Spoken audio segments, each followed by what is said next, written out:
Welcome back to Superbly Said Advanced English Vocabulary and Phrases. Glad to be back. So, have you ever noticed that, knowing every single English grammar rule still doesn't stop you from completely freezing up when your boss asks you an unexpected question? Oh, yeah. All the time. Right. So today, we're doing a deep dive into the exact words that bridge the gap between, textbook fluency and actual native-like survival. And just a quick note before we jump in, today's material actually comes directly from a SpeakDuo lesson. Which is an amazing resource, by the way. It really is. If you want to practice what we're talking about today, you can go to SpeakDuo.com to meet new people from around the world who are, practicing English on video calls. Right. It's such a good way to become more confident with your speaking abilities. Exactly. But look, for this deep dive, we are completely skipping the basics. I mean, today is strictly for advanced English learners. Yeah, exactly. Because, well, when you reach a certain level of fluency, knowing the basic dictionary translation of a word it isn't enough anymore. No, it really isn't. What takes a speaker from just being fluent to sounding truly native-like is mastering those emotional nuances. It's about knowing exactly which idiom paints the precise psychological picture you are trying to convey to your listener. Okay, so let's unpack this. We're going to start by looking at phrases that describe how we react when things happen completely without warning. The fun stuff. Right. So the first idiom from our SpeakDuo source is catch someone off guard. By definition, this means surprising someone by doing something they didn't expect.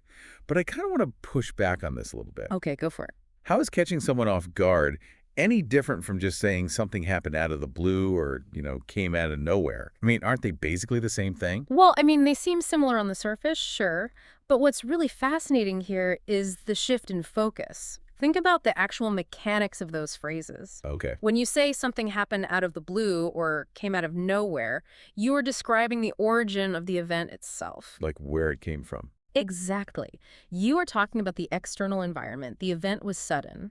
But when you say a situation caught someone off guard, you aren't really describing the event anymore, You are describing the target's internal state of unreadiness. Oh, I see. So if I can use an analogy, out of the blue is the lightning bolt striking the ground, but being caught off guard is me standing in the rain without my umbrella.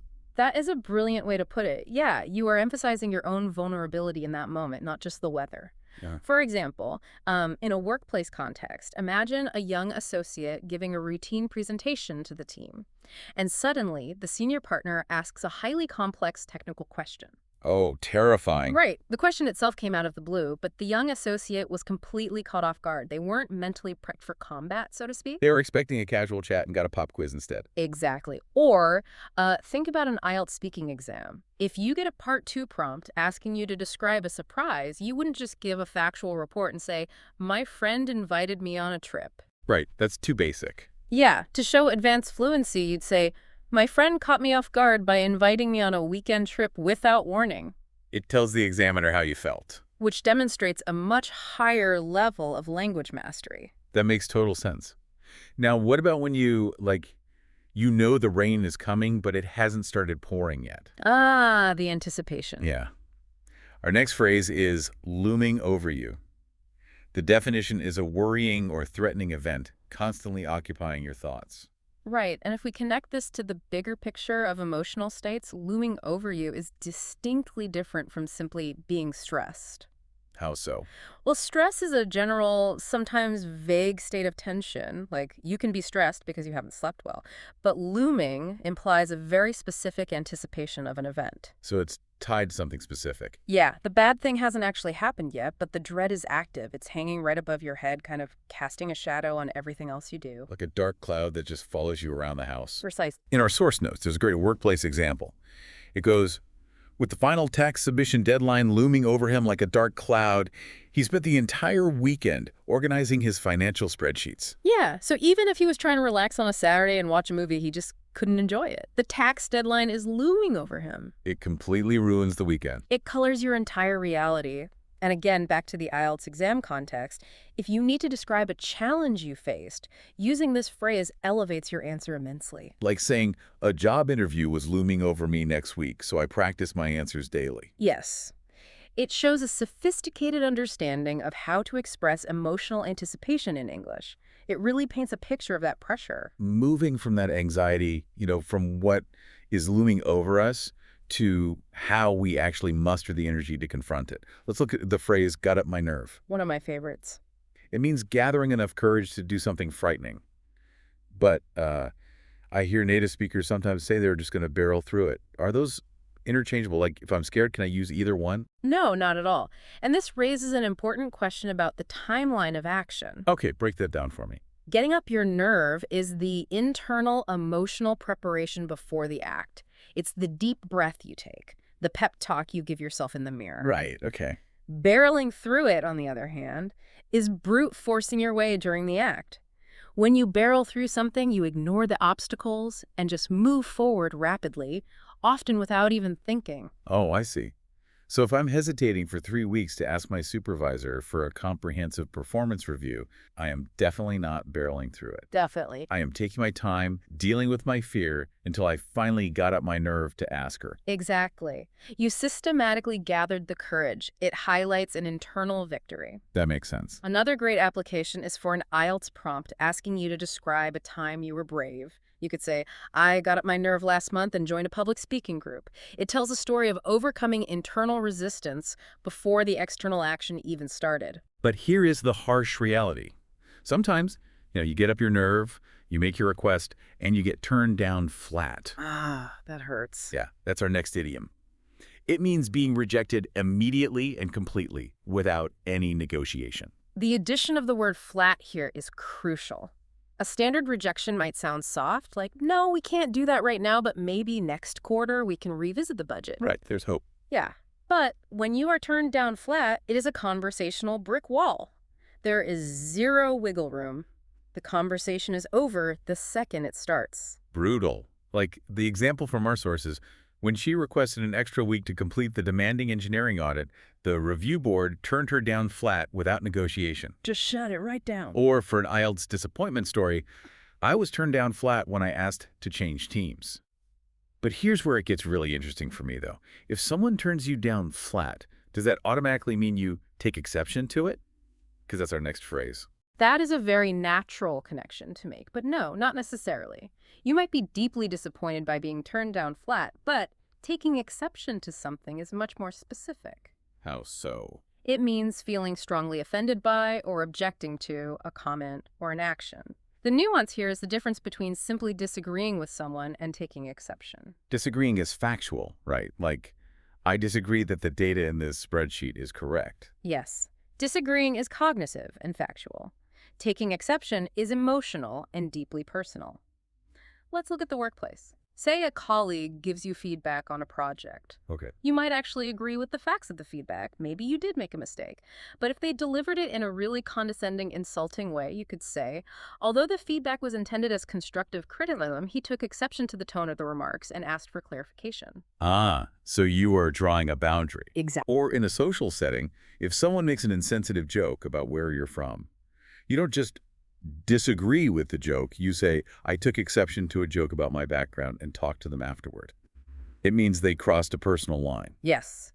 You are objecting to the nature of the communication itself, not just debating the facts. Which brings us perfectly to our next thematic, bucket communication mishaps and personal states. Sometimes we don't mean to offend anyone or cross a boundary. We just communicate terribly. We've all been there. Enter the phrase, bury the lead. This means accidentally hiding or delaying the most important information. This is a great one. I see this confused with beating around the bush all the time. But the psychological mechanism behind them is entirely different. Really? Yeah. Beating around the bush is intentional evasion. You know exactly what you want to say, but you are deliberately dancing around it because you're nervous or trying to soften a blow. Oh, like when you have to fire someone? Right. But burying the lead is usually just a clumsy organizational mistake. The speaker or writer simply structures their thoughts poorly without any malicious intent. So it's like handing someone a beautifully wrapped gift box, but you've taped the actual present to the outside bottom of the box where they can't even see it. That is a perfect analogy. You provided the crucial information, but you put it in the worst possible place. For instance, in writing a corporate restructuring announcement, imagine a communications director who accidentally buried the lead by placing the massive office closure news in the final paragraph right below the updates about the new cafeteria menu. Yeah, that's a terrible email to get. Hello, team. Great quarter. Lots of synergy. Please enjoy the new coffee machine. Oh, by the way, the building is closing forever. Exactly. An advanced learner might use this to describe a frustrating interaction with a boss, like, my manager buried the lead in an email, and I only noticed the schedule change much later. Dealing with confusing communication like that constantly can leave you feeling completely drained. Which brings us to our next phrase, a shell of my former self. A very powerful descriptive phrase. It refers to a person who has lost their previous strength, energy, or capability. It sounds so exhausted. It is. To really grasp the mechanics of this, let's pair it with another common idiom from our sources. Pull yourself together, which means to calm down and regain control. So, a shell of my former self is the depleted, exhausted state you are currently in, whereas pulling yourself together is the required action you need to take to get out of that state. Precisely. One describes the condition, the other describes the cure. You might say, after battling a severe case of flu and enduring 3 weeks of sleepless nights, he felt like an absolute shell of his former self. Wow. Yeah. Your core energy is gone, only the outer shell remains. Or, for an IELTS prompt about a difficult period, after the long exam week, I felt like a shell of my old self at the party. Okay, look, I refuse to leave you, our listener, feeling like a shell of your former self. A lot of these idioms are about dread, rejection, and exhaustion. We have to cover the positive idioms from this SpeakDuo lesson. I agree. Let's shift gears. Let's look at the upside. First up in our rapid-fire positive section, hit it right out. This means achieving phenomenal success. And we really need to distinguish this from simply doing a good job. How is it different? Well, doing a good job means you met the established baseline of expectations. But if you hit it right out at a project pitch and win a massive contract, you have vastly exceeded all expectations. Ah, like hitting it out of the park? Exactly. It comes from baseball. It's an undeniable, absolute victory. Next on the positive, or at least, socially complex side, fishing for compliments. This is a fascinating behavioral phrase. It means subtly trying to get nice things said about you. We all do it sometimes. To understand it, compare it to bragging. Bragging is overt arrogance. You are telling people how great you are. Fishing for compliments is actually driven by covert insecurity or a desire for validation. Right. It's like serving your dinner guests a culinary masterpiece and saying, "Oh, I'm so terrible at cooking, I really hope this is edible." Even though you know it's delicious. You don't actually believe it's terrible. You are throwing out bait, hoping they will bite and tell you it's amazing. I think we all know a few people who do that on social media.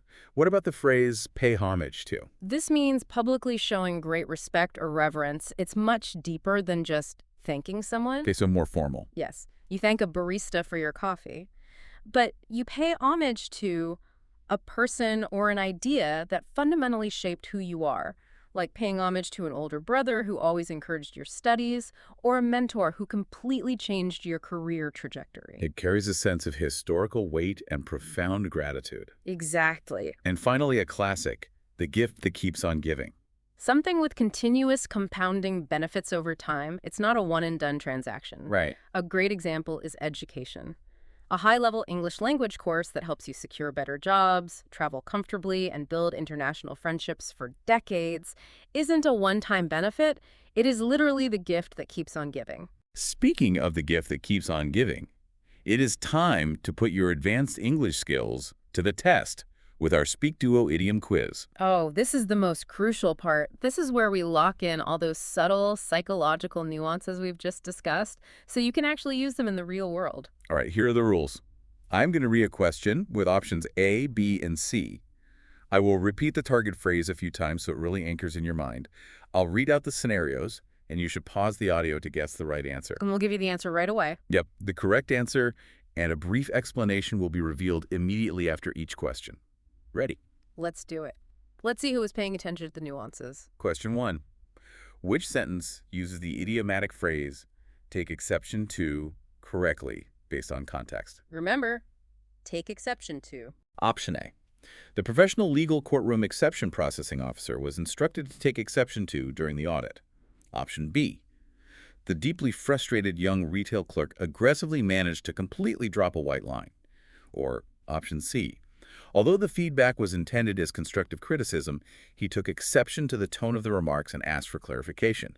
Feel free to pause the podcast here if you need to think about the answer for take exception to. Okay, so the correct answer is option C, take exception to. Remember, option A is just some nonsense literal translation, and option B is just dropping something. Option C perfectly fits the scenario of feeling personally offended, objecting to a boundary being crossed, specifically the rude tone of the constructive criticism that we discussed earlier. Perfect breakdown. Question 2. Select the context where the phrase bury the lead is most appropriately used figuratively. Bury the lead. Keep the gift box analogy in mind. Option A. In writing the corporate restructuring announcement, the communications director accidentally buried the lead by placing the office closure news in the final paragraph. Option B. The professional metallurgical engineering lead smelting manufacturing technician was instructed to bury the lead during the material processing shift. Option C. The incredibly clumsy warehouse inventory clerk accidentally managed to quickly buy some large systems. Pause here if you need more time to think about who buried the lead. It is option A, to bury the lead. Option B is literal lead, like the metal, and option C is unrelated.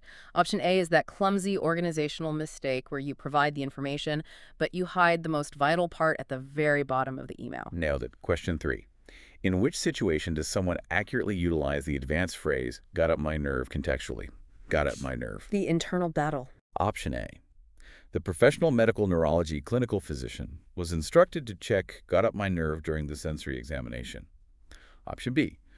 After hesitating for nearly 3 weeks, she finally got up her nerve to ask her supervisor for a comprehensive performance review. Option C. The completely terrified young wilderness traveler unexpectedly noticed an exceptionally massive, heavy tool chest. Take a second and pause if you need to figure out who got up their nerve. The answer is option B, got up my nerve. Option A is literal nerve endings, and option C is just being terrified. But option B highlights the internal preparation and the systematic gathering of courage before doing something intimidating, like asking a boss for a performance review. Question 4. Which response best demonstrates the advanced phrase, turn down flat, figuratively? Turn down flat. The brick wall. Option A.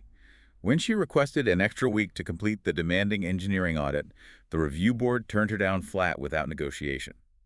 Option B. The professional interior design carpet flattening contractor was instructed to turn down flat during the office renovation. Option C. The incredibly clumsy warehouse inventory clerk accidentally managed to quickly catch that white balance.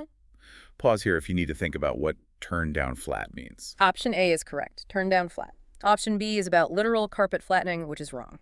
Option A is that conversational brick wall, the harsh, immediate rejection without any room for negotiation, recalling the harsh rejection of the engineering audit extension. Question 5.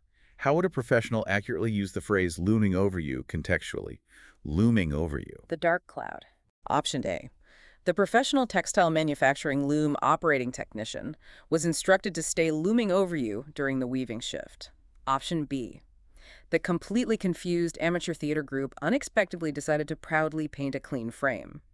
Option C. With the final tax submission deadline looming over him like a dark cloud, he spent the entire weekend organizing his financial spreadsheets. Hit pause if you need to think about the correct use of looming over you. The correct choice is option C, looming over you. Option A is about a literal weaving loom. Option C perfectly captures the specific dread and active anticipation of a threatening future event associated with that dark cloud of a tax deadline. Almost done. Question 6. Which scenario perfectly illustrates the meaning of the phrase catch someone off guard contextually? Catch someone off guard. The pop quiz feeling. Option A. The professional security guard perimeter patrol officer was instructed to catch someone off guard during the facility inspection. Option B. The unexpected technical question from the senior partner during the presentation completely caught the young associate off guard. Option C. The incredibly clumsy hotel maintenance worker accidentally managed to completely drop that red tray. Pause the podcast here if you need a moment to think about catch someone off guard. That would be option B, catch someone off guard. Option A is a literal security guard. But option B describes the target's internal state of vulnerability and unreadiness, reminding us about the young associate unprepared for the senior partner's unexpected technical question. And our final question, question 7. Which sentence accurately utilizes the advanced phrase, a shell of my former self, contextually? A shell of my former self. Exhaustion. Option A, after battling a severe case of flu and enduring 3 weeks of sleepless nights, he felt like an absolute shell of his former self. Option B, the professional seafood processing crustacean harvesting technician was instructed to inspect a shell of my hod during the marine audit. Option C, the deeply confused young kitchen assistant accidentally managed to quickly slice a fresh piece of shell. Feel free to pause here if you need to think about the answer for a shell of my former self. The answer is option A, a shell of my former self. Options B and C talk about literal crab or eggshells. Option A paints a vivid, accurate picture of a depleted state, reminding us of losing all previous strength after battling the flu. Okay, if you got all of those right, you are well on your way to mastering these nuances, and really taking the time to master these idioms instead of just memorizing vocabulary lists is truly the gift that keeps on giving for your language skills. It really is. It just allows you to connect with native speakers on a much deeper, more authentic level. Absolutely. And if we look at the absolute biggest picture to close out our time today, consider how idioms don't just change how we describe an event to other people, they actually change how we neurologically frame the event for ourselves. Wait, really? How so? Think about it. If you mentally frame a difficult task as something you must barrel through, rather than a dark cloud that is looming over you, does your own emotional response to the task change? Oh, wow. Yeah, it absolutely does. Right. One makes you a passive victim of the weather, and the other makes you an active force of nature. The words we choose build the very reality we experience. And I think that is something profound to mull over during your next English conversation. That is such a fascinating point. Are you standing in the rain, caught off guard, or are you just admiring a lightning bolt that came out of the blue? Beautifully said. Your vocabulary makes all the difference. Thank you so much for joining us for this deep dive. Keep practicing, keep paying attention to those emotional nuances, and we will catch you next time.